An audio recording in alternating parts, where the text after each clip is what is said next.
Olá, Olá! Conseguimos! Júlia. Oi. A Júlia, Alvarenga. Ah, Alvarenga! Minha mãe, meu Ah, padrasto. que Savana. legal! Hi, Sav. Legal! E aí, tudo bem?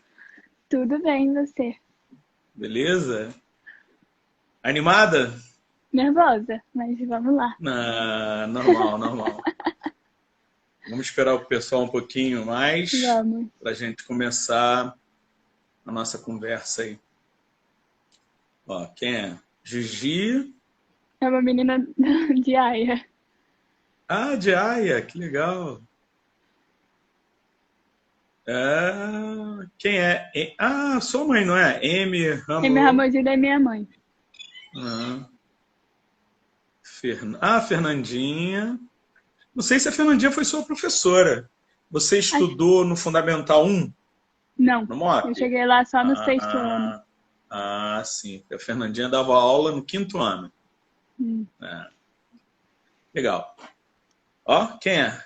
Ah, Uma amiga minha do Zimbábue, também lá de Aia. ah, Esses. Matheus, Dani. Beleza, vamos começar. Vamos.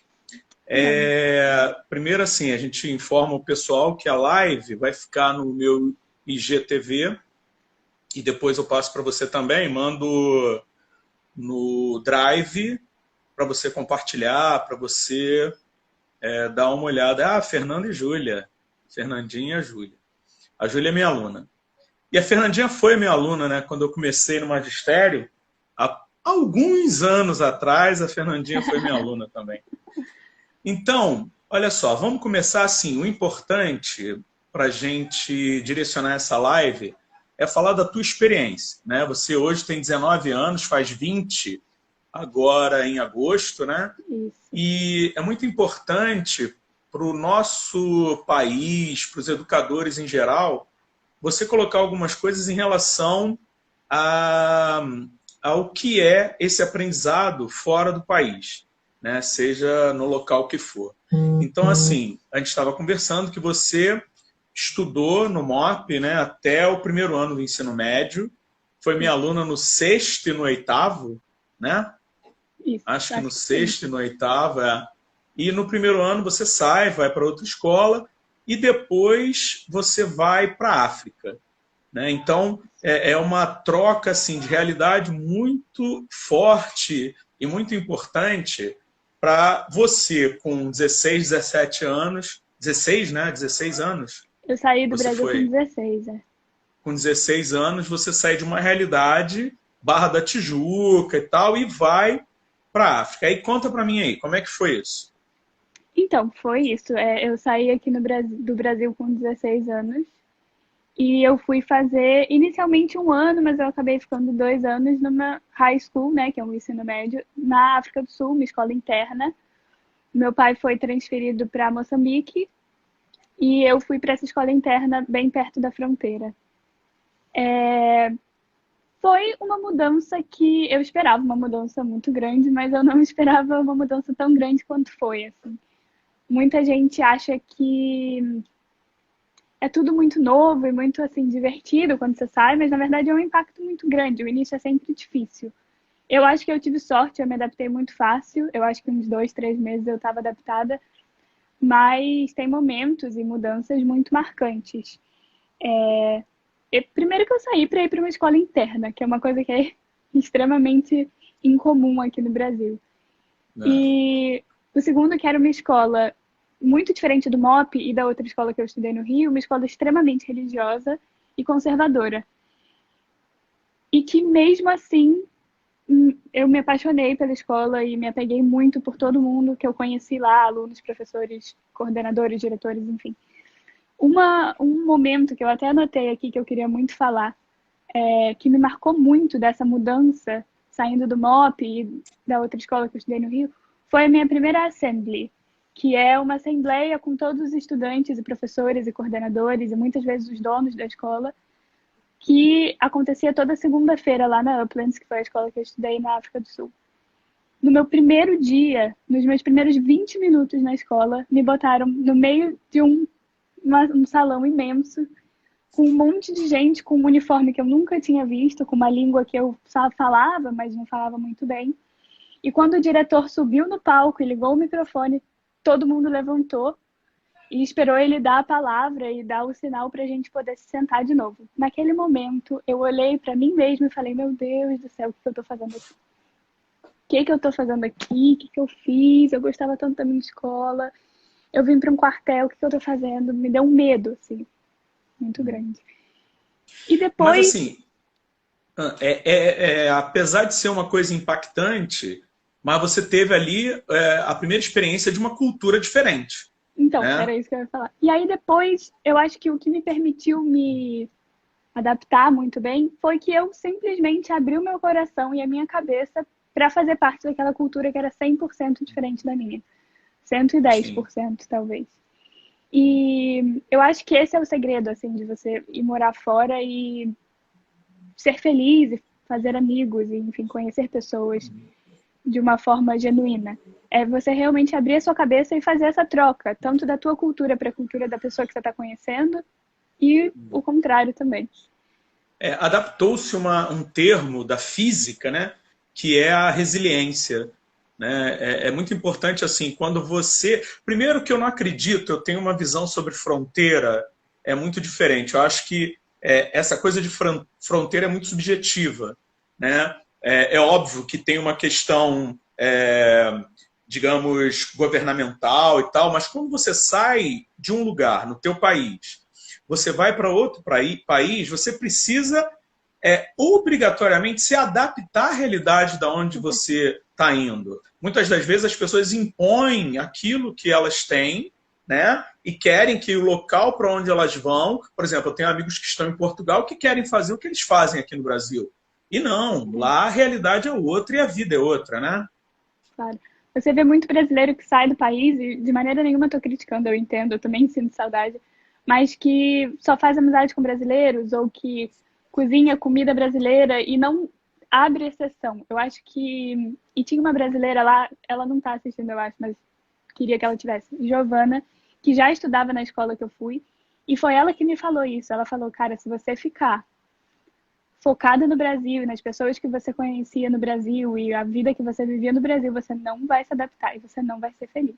Abre a tua cabeça e aceita, porque assim, no primeiro mês, por exemplo, ainda bem que essa live é em português, eu tive assim um conflito com uma professora minha, porque ela criticava o jeito que eu escrevia o meu 4 e falava que o meu 1 era errado, uma professora de matemática. E, enfim, ela não me aceitava, eu não aceitava ela, foi muito difícil, uma adaptação muito difícil, uma matéria que eu não sou boa, que eu nunca gostei, e que eu só consegui me adaptar abrindo completamente a minha cabeça. Eu acho que quando ela viu que eu abri as portas, ela também me aceitou um pouco melhor. Ela é, inclusive, professora do meu irmão agora. Coitada. Assim, Raíra, é legal você falar isso, porque o brasileiro, a gente vive isso agora na pandemia. Eu não sei se eu serei grosseiro, mas o brasileiro é muito mal educado. Né? A gente está vendo, quando se propõe a questão da quarentena, as pessoas pensam só nelas, né? Pensam no seu bem-estar e não pensam no coletivo.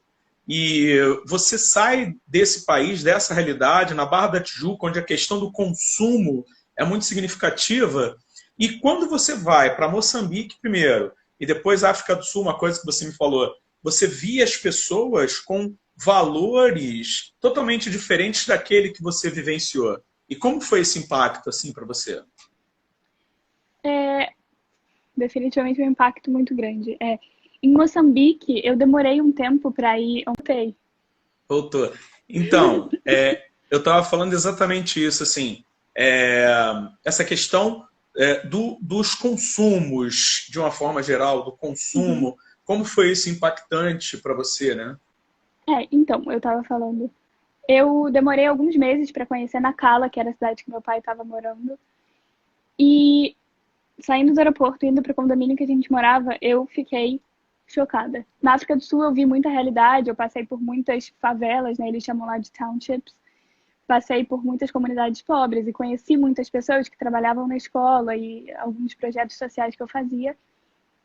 E quando eu cheguei em Moçambique, eu achei que eu já tinha entendido a África e eu já achei que eu já tinha visto a África como ela era e eu fiquei sem palavras.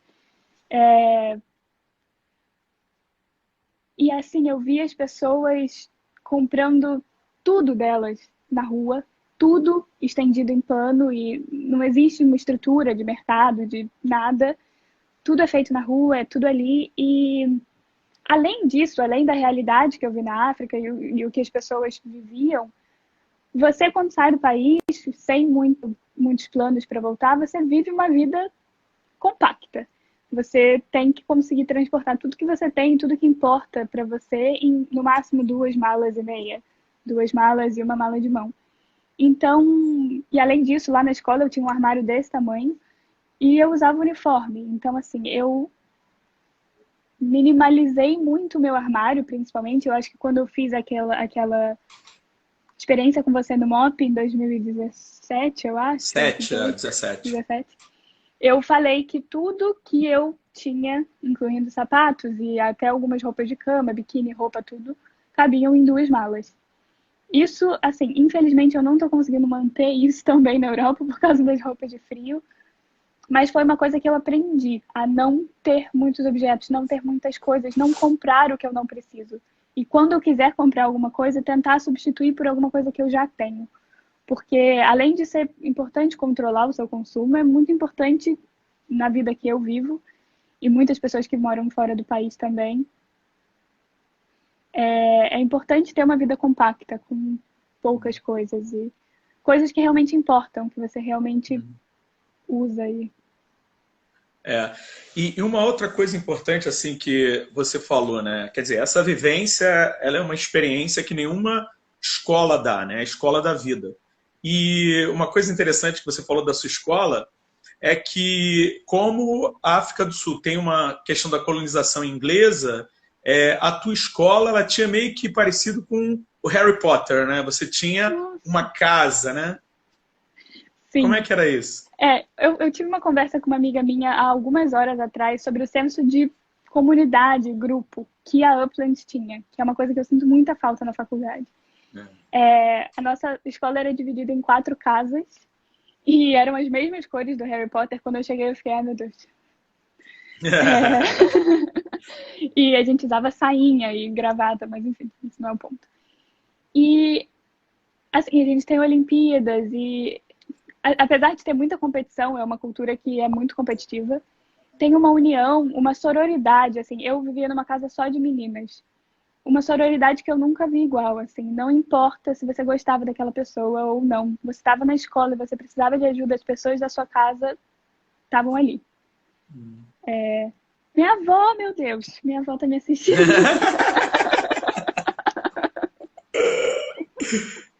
Legal.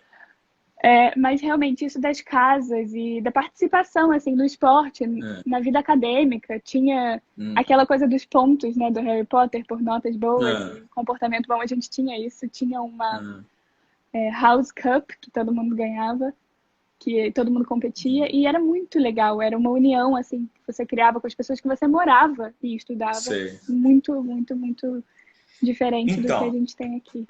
Então vamos lá. Aí você teve essa experiência impactante na África, né?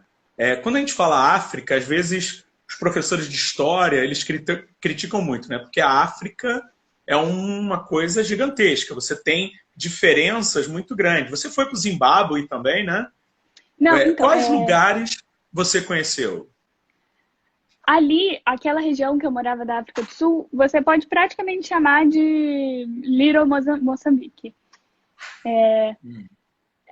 Tinha muito moçambicano, então assim, eu vivia entre Moçambique e a África do Sul.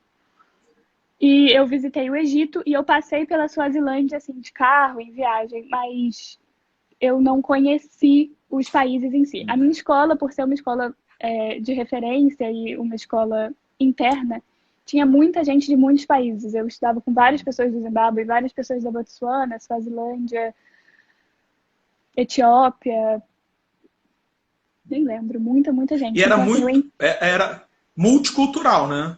Extremamente multicultural, muita gente da África e algumas pessoas do Brasil, da América do Sul, e algumas pessoas da Europa. Era muito multicultural. Então, Legal. apesar de eu não ter conhecido tantos países da região, eu entrei em contato com muitas culturas, com certeza. Muitas culturas diferentes. Aí vem outro impacto, né? Você sai do Brasil, Barra da Tijuca, né? A Barra da Tijuca é um grande shopping, né? Com poucas saídas, né? Alto da Boa Vista, linha amarela, são as saídas desse shopping. Eu moro aqui também, eu posso dizer. Aí você vai para a África, tem um impacto. E em 2017, quando você volta ao Brasil e participa daquela atividade comigo, você tinha o objetivo, a princípio, de ir para a Austrália. Só É, que mudou. E aí me conta essa na mudança, verdade, assim. eu tinha o objetivo de ir para o mundo inteiro, né? Eu olhei Europa, olhei Austrália, olhei África do Sul, Brasil, Estados Unidos, Canadá, todos os lugares do mundo. E eu decidi ficar. Ah, o Mohamed, meu amigo, da Uplands, que fala português, a mãe dele é portuguesa, tá assistindo a gente. Ah, legal. Ele escreveu Boa Tarde da África do Sul. É, me perdi. Ah, sim. Não, então, eu Daí, estava falando, você falou do mundo inteiro. mundo inteiro. E aí eu decidi ir para a Europa por causa de várias coisas, assim, muito práticas e porque eu queria ter essa experiência. Eu vivi no Brasil e eu vivi na África do Sul, que são dois países em desenvolvimento, e eu queria conhecer e ter a experiência de viver num país desenvolvido, num país bem estruturado. Eu queria ver como era a vida lá. Tinha essa curiosidade. E aí eu fui. E é 100% diferente, assim. Realmente foi um impacto bem grande, principalmente saindo da África do Sul na época. Foi um impacto, E definitivamente você um impacto. escolheu, aí você escolhe a Holanda. Eu escolhi a Holanda, eu escolhi um E por curso quê? chamado. Então, me perguntavam muito isso na época que eu escolhi. E na época eu não sabia por quê, eu acho que talvez até hoje eu Ah, não saiba exatamente por quê. Mas agora que eu tô lá, eu entendo que foi uma escolha maravilhosa por alguns motivos.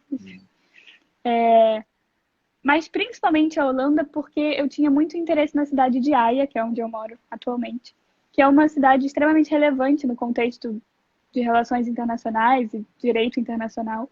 E eu queria estudar coisas relacionadas a essa área. Eu apliquei para alguns cursos lá em Haia, em estudos internacionais, relações internacionais e administração pública internacional, que é o que eu estou fazendo. E eu escolhi Haia por causa da relevância que tem. Eu achei que, além de ampliar a minha visão dessa área que eu escolhi trabalhar, me permitiria criar relações com pessoas da área e talvez fazer estágios e conhecer pessoas e participar de projetos, o que realmente aconteceu. Eu fiquei muito feliz com a minha escolha. E Haia é uma cidade, assim, extremamente importante. Ela é uma das cidades sedes da ONU, né, da Organização das Nações Unidas, é onde fica o Tribunal de Justiça Internacional, onde fica a Organização da Proibição de Armas Químicas, onde fica a sede da Unicef na Europa, a sede da Save the Children na Holanda. Tem uma frase que muita gente lá de Haia usa, que o comércio, a economia de Haia é baseada em doing good and doing business, que é fazer o bem e fazer negócio. A economia de Haia é 100% voltada a paz e justiça e relações internacionais. Ela é conhecida como a cidade da paz e da justiça por causa de todas essas organizações. Então, é um lugar extremamente relevante e importante na área que eu escolhi. Eu acho que foi por isso que eu fui para lá. E aí você escolhe administração pública, né? Administração pública. Por quê e o que é? A administração pública, basicamente, eu aprendo a administrar instituições públicas. Existem várias outras áreas. Você pode trabalhar com direito internacional, resolução de conflitos, saúde pública, tudo isso é desenvolvimento de políticas públicas. O meu curso é muito voltado para o âmbito internacional, então, muitas vezes, organizações internacionais, como a ONU e Unicef, a própria Corte Internacional de Justiça. Mas você pode trabalhar no âmbito nacional também. Você pode trabalhar para um ministério ou gerenciar uma secretaria, por exemplo, Secretaria de Cultura, de Educação. E uma coisa que eu parei para pensar muito, assim, na época que essa pandemia toda aconteceu e que isso tudo está acontecendo no nosso país e em vários outros países do mundo, é como que o Estado e uma administração pública boa e eficaz é importante nesses momentos de crise. Sim. Porque eu tenho certeza que se a gente tivesse um administrador público de experiência, não tão político, porque isso é uma coisa importante, né? Foi recente essa divisão da administração pública e da política. Ela é dividida. Porque é uma coisa prática, é uma coisa de realmente gerenciar. Não deveria estar conectado ao poder executivo e ao poder legislativo. É um poder separado. E é isso, né? É uma pessoa experiente que não está tão ligada à política e que realmente gerencia para atingir o melhor daquele país e daquelas instituições. A gente fala muito de projeto de governo, né, e projeto de nação. Na verdade, assim, você tem quando você faz uma administração pública, há um projeto para a nação. E esse projeto jamais é a curto prazo. Né? Vamos dizer que um presidente que dure 4 anos, ou um primeiro-ministro, seja qual for o modelo de governo, ele projeta essa atividade a longo prazo, porque são gerações que vêm por aí. Né? E você fala isso sobre a questão da administração ser técnica. A gente vê, por exemplo, como a Nova Zelândia passou bem sobre essa pandemia, né? Como a Alemanha passou de forma satisfatória pela pandemia. E aí, quando você envolve a política num processo de administração pública, aí você vê a falha da Itália, da Espanha, né? A falha do Brasil. Né? Isso é muito impactante, que você percebe que a questão técnica ela tem um valor muito grande. Né? Sim, definitivamente. A gente aprende muito sobre isso. É isso que eu falei. Alguns dos meus professores defendem a ideia de que um país deveria ser regido por 4 poderes: legislativo, judiciário, executivo e os administradores públicos, que são as pessoas que fazem tudo acontecer, né? São as máquinas. E é isso, é realmente uma área extremamente importante que muitas vezes eu falo para as pessoas que eu estudo administração pública, as pessoas entendem porque o nome é bem sugestivo, mas não sabem realmente do que se trata. Porque associam a política. Associam a administração pública. E muitas vezes é realmente ligado à política. A política é inevitável, mas não é política. Eu não faço ciências políticas, não é isso. Teve uma reportagem há pouco tempo, isso que você falou sobre a realidade de Haia, teve uma reportagem sobre o modelo holandês pós-pandemia, que os administradores, aí eu não sei se foram administradores públicos, é possível que sim. Eles estão pensando não mais num crescimento econômico, né? O valor ao crescimento econômico, e sim a qualidade de vida. O foco principal na Holanda, que a Holanda é um país de referência também na Europa, né? Não vão se preocupar tanto com esse crescimento econômico. O crescimento econômico, óbvio, vai ter que acontecer. Mas o valor maior que eles estão dando é para a questão do desenvolvimento do cidadão, o desenvolvimento da população. E você percebe isso, assim? Eu percebo isso. Uma coisa que eu quero pontuar é que o primeiro-ministro da Holanda é de um país que se declara de direita e liberal. E mesmo assim, ele, em diversas ocasiões, declarou que o foco era o desenvolvimento social. Era que a sociedade volte à sua vida normal, com calma, e que a economia deveria estar em segundo plano. A Holanda está indo bem, né? Eles estão fazendo algumas mudanças semanais e aliviando a quarentena. E a vida está voltando ao normal. E o comércio, apesar de estar abrindo, está extremamente insatisfeito com as medidas. Dizem que é invasão de privacidade, que não sei o que não sei o que lá. E a Holanda está persistindo na maneira como eles estão lidando com essa abertura do comércio.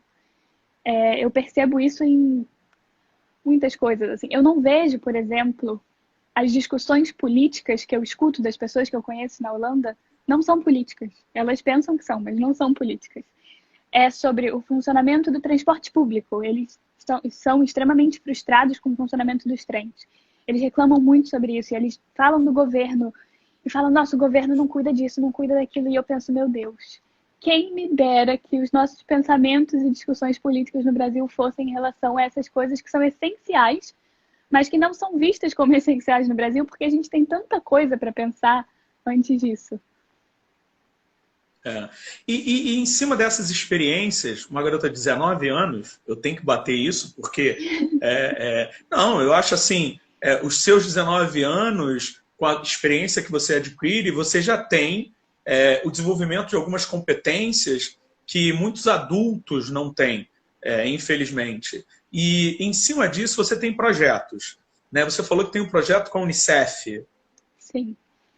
Como eu disse, a AIA funciona ao redor da caridade, das organizações internacionais e de tudo isso, né? Doing good and doing business.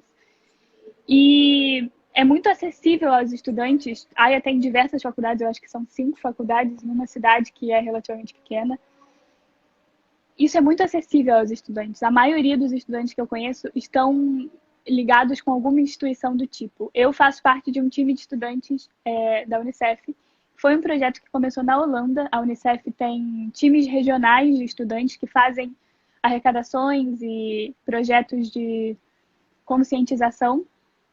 E que, muito tempo depois, anos depois desses times, eles são chamados de student teams, anos depois deles existirem na Holanda, eles foram para a África do Sul e depois se espalharam assim pelo continente africano.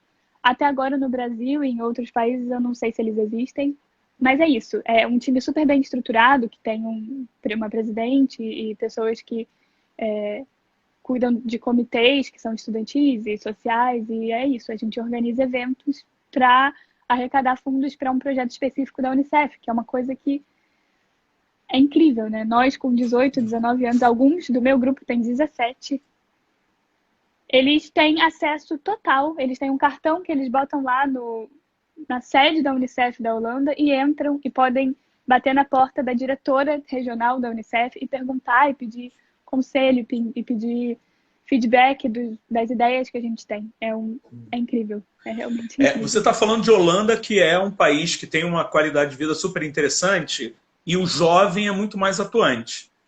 Eu vi certa vez que em Portugal, jovens de 11, 12 anos iam para a prefeitura de uma determinada cidade exigir, era uma prefeita, exigir da prefeita medidas em relação ao desenvolvimento de uma praça, alguma coisa assim. Então você percebe assim, na realidade que o jovem, no caso, você tem pessoas de vários países na tua universidade também, sim, não é isso?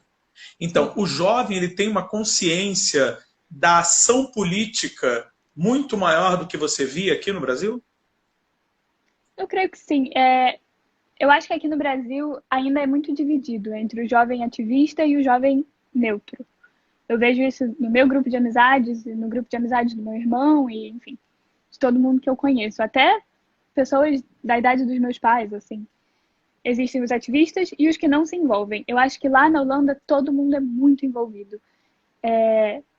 Teve uma manifestação, por exemplo, um exemplo que eu acho maravilhoso, uma manifestação da Amazônia. A gente tinha uma prova no mesmo horário e os professores mudaram o horário de uma prova final de semestre, que eles tiveram que, enfim, entrar em contato com a administração da faculdade, mudaram o horário todo para que as pessoas conseguissem ir e participar e, enfim, fazer a diferença. Foi uma manifestação super pequena, eu estava lá com uma outra amiga minha brasileira, e eu vi pessoas que não tinham nada a ver com o Brasil. Era uma manifestação que a maioria das pessoas regendo estavam falando em português.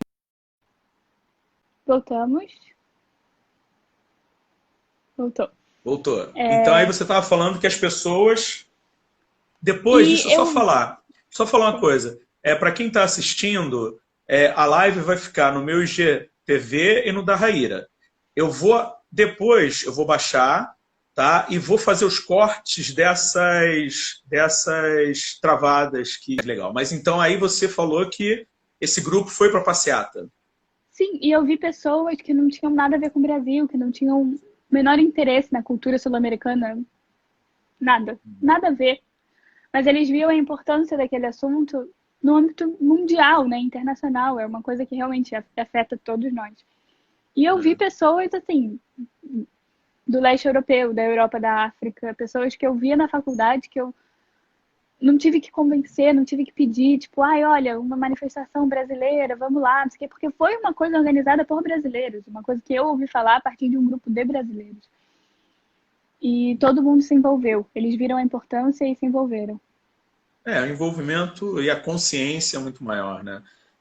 Uma outra coisa, assim, você falou que tem esse projeto da Unicef, né? E a questão da administração pública, mas você tem uma outra coisa, aí eu vou puxar para o meu lado, que é esse desejo da fitoterapia, né? Do conhecimento dos fitoterápicos e tal.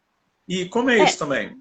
O meu interesse, na verdade, é aquilo que a gente conversou sobre a fitoterapia e o chá, foi você que me introduziu. O meu interesse do chá é realmente só dos chás gostosos. Eu tenho muita vontade de trabalhar com isso. É realmente um sonho meu. Minha mãe sabe, ela deve estar rindo nesse momento. Eu sei que a área que eu estudo não tem nada a ver com isso, mas eu acho que é uma coisa que eu sou realmente muito interessada e eu gostaria muito de criar algo parecido. Algo do tipo uma casa de chá. O meu sonho é uma casa de chá. Mas eu até pensei nesse ano que vem, na verdade, começar a fazer os meus próprios blends, os meus próprios chás e vender lá. Lá na Holanda tem muito mercado de rua, né? Muito legal e é muito acessível para qualquer um conseguir vender os seus produtos e, enfim, vender as suas comidas e o que você quiser nesses mercados. E eu tenho esse plano, mas eu não sei se vai dar certo, porque, enfim. Ué, você só tem 19 anos, né? Eu só tenho 19 anos, eu tenho um pouco de tempo ainda para fazer isso. É, verdade. Olha só, e aí você, em Haia, você chegou aí a Amsterdã? Sim, para ir para aí eu chego por Amsterdã, pelo aeroporto de Amsterdã. Sim, são o quê? 40 quilômetros, 30 quilômetros? Não sei quantos quilômetros, mas são 25, 30 minutos de trem que sai direto Vamos do dizer que aeroporto. seja 30 quilômetros. E aí você vê a realidade de Amsterdã, uma coisa característica é a diminuição do número de carros e tal, e a grande quantidade de bicicleta. Você Eu não chegou a ver conheço isso? ninguém na Holanda que tem carro, você acredita? Eu não conheço uma pessoa que tem carro. Os meus professores, que são pessoas bem-sucedidas e teriam perfeitamente poder aquisitivo de ter um carro e manter, não tem carro. O primeiro-ministro da Holanda anda por área de bicicleta. Eu já vi. Todo mundo que eu conheço já viu. É uma coisa assim comum. Se você está perto do parlamento, você vê o primeiro-ministro andando de bicicleta, é comum.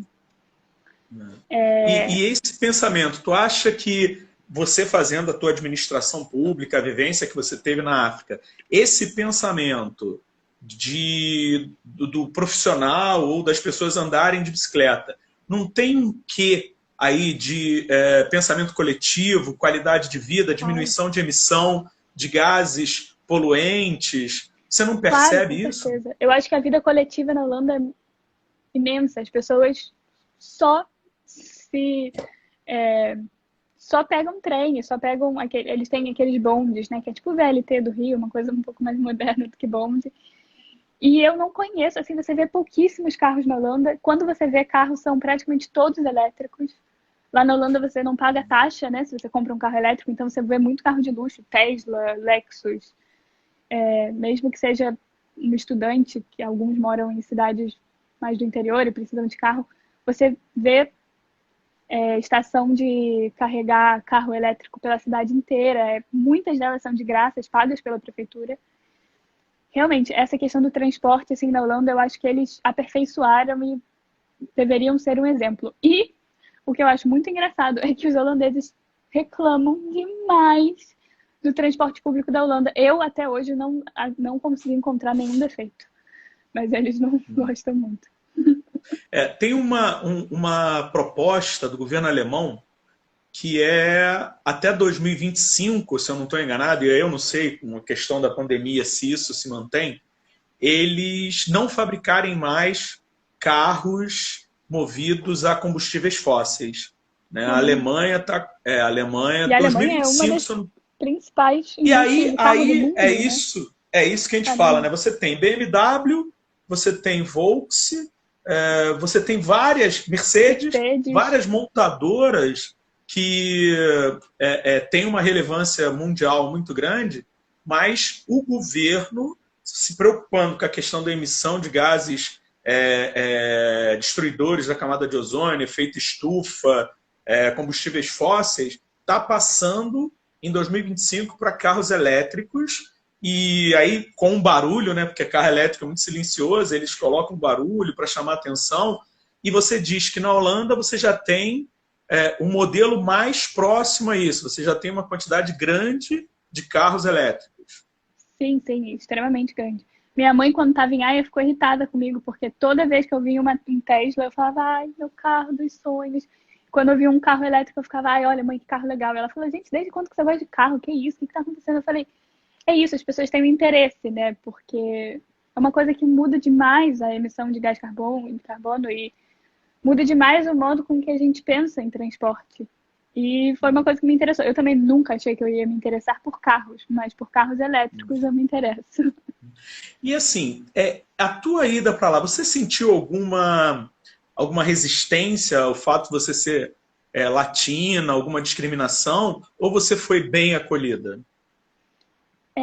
Na Uplands, bem no início, tinham duas professoras que eu sentia um pouco de resistência. Mas foi uma coisa que, assim que eu me adaptei mais na cultura, acho que elas se adaptaram com a ideia também de ter uma pessoa tão diferente. Mas isso na África do Normalizou. Sul? Isso na África do Sul. Na Holanda, eu nunca senti nada. Eu acho que eu tenho muita sorte, porque eu estou num programa, num curso extremamente diverso, com pessoas do mundo inteiro. A Holanda tem muita experiência com pessoas da América Central, porque eles têm as duas ilhas, né, Curaçao e Aruba. Então, tem muitos imigrantes vindo das ilhas caribenhas. Então, eu acho que eles têm um pouco de experiência com o espanhol, com o papiamento, que é a língua deles. Então, não é tão estranho para eles. Eu nunca senti nada, mas eu conheço muita gente morando na Europa que sente muita resistência, tanto dos professores da faculdade, quanto dos amigos da faculdade, enfim. Mas na Europa geral ou na Holanda? Você percebeu isso? Na Holanda, eu Dos não seus percebo. amigos? Não, na Holanda eu não percebo nenhuma resistência, nem por minha parte vindo da América do Sul, e nem eu tenho amigas da África, muitos zimbabuanos na Holanda. Não percebo resistência, mas eu conheço pessoas de outros países, conheço muita gente em Portugal, né? Porque, enfim, muita gente aqui do Rio acaba indo para Portugal, que sentem na pele, eles têm muito preconceito com brasileiro e eu acho isso horrível, né? Porque, enfim. Mas isso existe, acontece. Eu acho que a minha faculdade e a cidade que eu moro também faz com que isso não aconteça, porque são pessoas muito engajadas na mudança social, na diversidade, enfim. Eu acho que em Haia ninguém sente muito isso. Tá, e agora, sim, eu queria, em cima disso tudo que você está vendo, o episódio que aconteceu nos Estados Unidos, e eu não sei se você viu aqui recentemente, uma criança em Pernambuco pegou o elevador, enfim, caiu. Como você vê uma garota de 19 anos que morou na África, que conviveu com brancos e negros, como você vê a questão do racismo pelo mundo? Outro dia no meu story do Instagram, eu postei um texto curto, assim, falando que a luta contra o racismo acontece há anos. Na África do Sul eu via muito isso, uma luta diária. Por exemplo, a maioria dos meus professores eram brancos, descendentes de europeu. Em Moçambique essa luta é diária. E o que me chateou muito, apesar de eu entender a importância do acontecimento da morte do George Floyd e tudo isso que aconteceu e o surgimento, a volta do movimento Black Lives Matter vindo dos Estados Unidos foi extremamente importante em reiniciar essa discussão. Mas eu acredito que o fato de que isso tudo começou vindo dos Estados Unidos, de um país norte-americano, já mostra um racismo. Por que que as vozes de comunidades negras da África não fizeram tanto impacto quanto esse acontecimento? Por que que eu lembro que teve algum tempo atrás um movimento pequeno das fotos azuis por causa da situação no Congo? Por que que isso não foi tão grande? Por que que eles precisam do apoio de países desenvolvidos para que a voz deles seja ouvida? Eu acho extremamente importante, fico muito feliz do que aconteceu, mas eu acho que as pessoas têm que refletir muito além disso. Eu acho que as pessoas têm que usar esse momento no mundo para olhar para o próprio país e para os próprios amigos e tentar entender o que vem, o que está mais perto de você, para depois focar nos Estados Unidos e na África, que seja. Vamos focar no Brasil. Eu acho que muito importante que muitas mídias, principalmente das mídias sociais, assim, estão dando importância aos casos aqui do Brasil, do menino Miguel, que morreu essa semana, do outro que foi assassinado pela polícia, João Pedro, eu acho o nome dele. Isso. Marielle, tantos negros que morrem, né? Muita gente. Eu acho muito importante que a gente dê importância às pessoas que morrem, principalmente por violência policial, no Rio de Janeiro e depois no Brasil. Eu acho que a mudança tem que começar na tua casa e depois na sua comunidade, e depois na sua cidade e partir daí.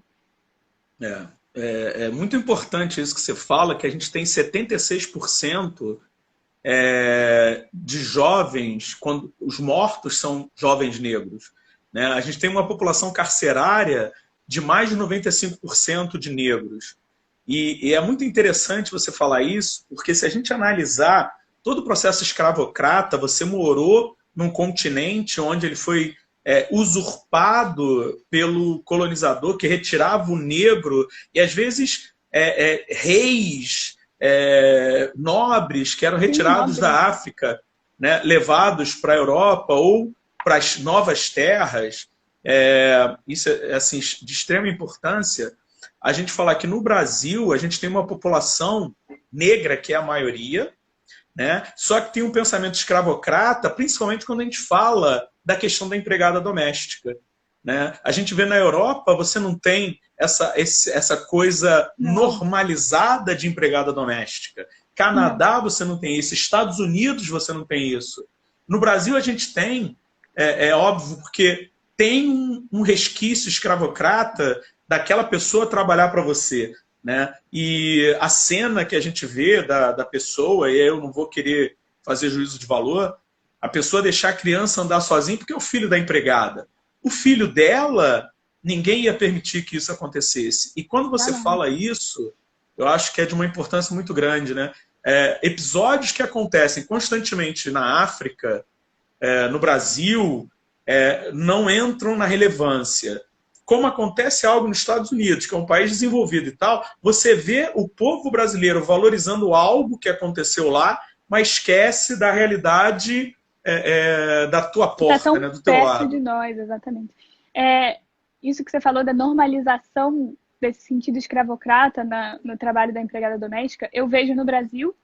Foi um país que teve por anos, décadas, acredito eu, escravos. E eu vejo na África do Sul, que passou por um regime de apartheid, que é uma das coisas mais loucas que aconteceram na humanidade, foi aquilo. E eu vejo em Moçambique, que, enfim, teve a colônia portuguesa, assim como nós, e a gente sabe bem como eles agiram. Então, você realmente vê isso em lugares que os negros, pretos, negros, foram abusados. Você não vê isso em países que não tem tanta história de racismo quanto o Brasil, Moçambique, África do Sul. E muitos outros, eu estou falando dos exemplos que eu conheço. Sim. E em cima do que você está fazendo na universidade, quais são os seus projetos futuros? Olha, Ou é muito cedo? Ou é muito cedo? Futuro próximo, apesar de eu amar a administração pública, eu ainda estou numa certa dúvida se eu vou continuar na minha faculdade. Eu acho que talvez eu possa transferir para uma outra faculdade, ainda em Haia, um curso um pouco mais abrangente, que eu posso depois, no meu mestrado, me especializar em administração pública, que é realmente uma área que eu amo. Penso em continuar trabalhando com a Unicef por quanto tempo for necessário. Eu gosto muito do que eles fazem, gosto muito de trabalhar com eles. Penso em fazer um mestrado, penso em trabalhar, não sei. Penso em fazer intercâmbio. Lá é muito comum, né, você fazer intercâmbio durante a sua faculdade. No meu curso atual é obrigatório, você tem que ter pelo menos uma experiência de intercâmbio. E assim, o intercâmbio, eu estou na mesma situação do que eu estava escolhendo a faculdade. Eu penso em ir para a África do Sul, penso em vir para o Rio, estudar na FGV, penso em ir para a USP, penso em ir para o Canadá, penso em ir para o mundo inteiro. Não sei para onde eu vou ainda. Beleza, Raíra, olha só, a gente está encerrando. Eu acho que foi extremamente rico, muitas coisas que você falou para uma garota de 19 anos tem uma importância absurda, sabe? A tua consciência coletiva, aquilo que você adquiriu. Primeiro, os teus pais estão de parabéns, né?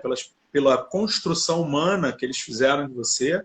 E eu queria que você deixasse, assim, alguma coisa para os seus amigos daqui, para os jovens em geral, uma fala nesse momento que a gente vive no mundo de pandemia, de racismo, de exclusão. Como você se coloca nesse mundo hoje? Que pergunta difícil. Né? Eu acho que o jovem brasileiro tem que olhar para fora da nossa bolha. Eu acho que isso é o mais importante. Eu acho que a gente vê ainda a experiência do intercâmbio ou a experiência de morar fora do país como uma coisa muito distante, muito difícil, muito cara, muito complicada. Porque eu acho que a gente não investe. Eu estudei na África do Sul por 2 anos e estudo na Europa por 1 ano, pelo mesmo preço que eu pagaria numa escola particular aqui. O esforço, principalmente financeiro, óbvio que você precisa ser uma pessoa extremamente privilegiada, não estou falando que é fácil para fora, mas o meu meio, assim, sempre foi muito privilegiado. Imagina, eu estudei em escola particular minha vida inteira e pouquíssimas pessoas quiseram e fizeram questão de ter essa experiência. E as que tiveram, infelizmente, foram para outra bolha, que é os Estados Unidos. Eu acho que é isso. Eu acho que a gente tem que realmente dar mais valor à vivência. Eu acho que aprender por vivência é muito melhor do que aprender a partir de um livro. Eu acho que indo para fora do país, você entra em contato com culturas diferentes, opiniões diferentes, você vive coisas extremamente diferentes. E isso muda a sua visão de mundo, de vida, de política, de tudo. Acho que é isso. É isso. É isso. Raíra, como o Instagram expulsa a gente depois de 1 hora, eu queria te agradecer muito, sabe? A gente conviveu por alguns anos, eu, teu professor, né, no 6º, no 8º ano, depois tu me deu a honra de querer assistir as minhas aulas como algo interessante que acrescentasse na tua vida. Né? Você vivenciou esse período no MOP, que é um colégio de classe alta, mas ele tem todo um pensamento hoje, né, coletivo, social, e é muito bacana você trazer essa experiência para os teus colegas do Brasil, né, para os teus amigos do Brasil, e também você pode reverberar isso de uma forma significativa para o mundo, né, naquilo que você vai fazer. Eu falo assim que quando a gente faz uma universidade, eu fiz a biologia, o meu conhecimento obrigatoriamente tem que ser socializado para modificar o caos. Né? A gente estuda, adquire conhecimento para modificar o caos. E tem um personagem, você deve conhecer, que é o Profeta Gentileza, que a gente, dentro da educação, a gente diz, a gente recebe informação e transforma em conhecimento. Né? E aí o Gentileza falava, e o conhecimento a gente tem que transformar em sabedoria. Ou seja, aquilo que a gente adquire tem que servir para mudar o mundo. Né? Então, assim, eu acho que você, com seus 19 anos, você já tem essa percepção da necessidade dessa mudança. E na administração pública, estudando em AIA, isso tudo que você falou sobre AIA, a frase que você diz, né? Repete, como é que é? Doing good and doing business. É fazer o bem e fazer negócio. Eu acho que... Fazer o bem e fazer negócio. É isso. O negócio tem que estar ligado a fazer o bem, sempre. Não pode estar sempre ligado a dinheiro só. Raíra, tá travando.